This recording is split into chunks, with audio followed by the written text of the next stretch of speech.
Ano pa sabi? Gusto mo ako kumilili. Nakaraan pa. Kasama ko dito ang asawa.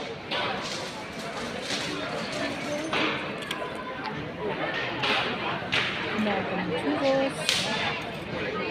Namili kami ng churros doon.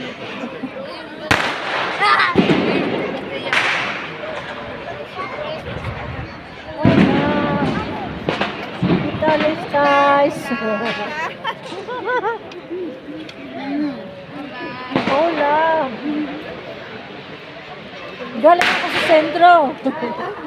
Nagsasalita ako na mag-isa eh. Sabi ko, last year kasama ko pa mister ko dito.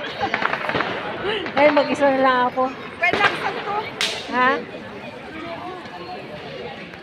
Celia, saan kayo nakatira?